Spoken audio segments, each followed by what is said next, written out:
Hello दोस्तों, vision UPSC with Vinita में आपका स्वागत है और आप देख रहे हैं कलेक्टर सीरीज PYQ। आज हम बात करेंगे राष्ट्रीय जैव विविधता प्राधिकरण की। यह क्या करता है तो देखते हैं। सर्वप्रथम क्वेश्चन पढ़ते हैं, क्या कह रहा है। तो राष्ट्रीय जैव विविधता प्राधिकरण भारत में कृषि संरक्षण में किस प्रकार सहायक है। तो हम ऑप्शन पढ़ने से पहले सबसे पहले सोच लेते हैं कि राष्ट्रीय जैव विविधता प्राधिकरण क्या है। तो देखिए, जैव विविधता अधिनियम 2002 बना था। जैव विविधता अधिनियम जो 2002 है उसको लागू करने के लिए 2003 में राष्ट्रीय जैव विविधता प्राधिकरण बनाया गया। यह प्राधिकरण जो है एक वैधानिक एवं स्वायत्तशासी निकाय है। यह क्या करता है तो यह जैविक संसाधनों के जो समतापूर्ण वितरण हो इसकी देखरेख करता है, उनका संपोषणी उपयोग हो इसका प्रयास करता है, और संरक्षण के संबंधित जो मुद्दे हैं उनको भारत सरकार को उनसे संबंधित परामर्श भी देता है। तो देखते हैं कि आगे क्या क्या ऑप्शंस कह रहे हैं।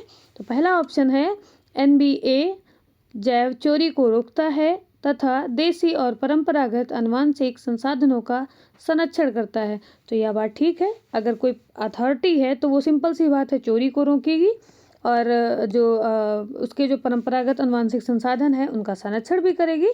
तो ऑप्शन ए ठीक है। जब ऑप्शन ए ठीक है तो एलिमिनेशन से देखें तो ऑप्शन बी जो है कैंसिल हो गया। दूसरा पॉइंट पढ़ते हैं। तो जो नेशनल बायोडायवर्सिटी अथॉरिटी है, कृषि पादपों के आनुवंशिक संशोधनों पर जो आनुवंशिक इसके संशोधन है पर चल रहे वैज्ञानिक अनुसंधान को प्रत्यक्षता मॉनिटर करती। देखिए, अगर ये प्रत्यक्षता यही मॉनिटर करती तो सरकार का क्या हस्तक्षेप बचेगा। तो देखिए, प्रत्यक्षता नहीं, ये अप्रत्यक्षता मॉनिटर कर रही है। कैसे? चोरी को रोक के, आनुवंशिक संसाधनों का संरक्षण करके, इस टाइप से ये अप्रत्यक्षता मॉनिटर कर रही है।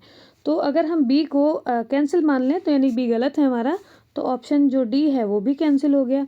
अब देखें कि तीसरा पॉइंट क्या कह रहा है। तो जो नेशनल बायोडायवर्सिटी अथॉरिटी है कि अनुशंसा के बिना आनुवंशिक जैविक संसाधनों से संबंधित बौद्धिक संपदा अधिकार है तो आवेदन नहीं किया जा सकता।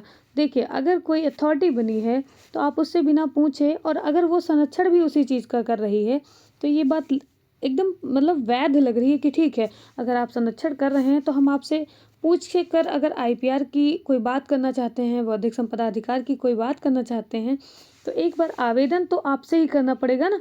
तो अगर लॉजिकल सोचा जाए तो ये पॉइंट जो है ठीक है। तो इसलिए ऑप्शन 1 और 3 यानी कि ऑप्शन सी सही ऑप्शन है। देखने के लिए धन्यवाद। अगर आपको ठीक लगा हो तो आप इसको शेयर भी कर सकते हैं।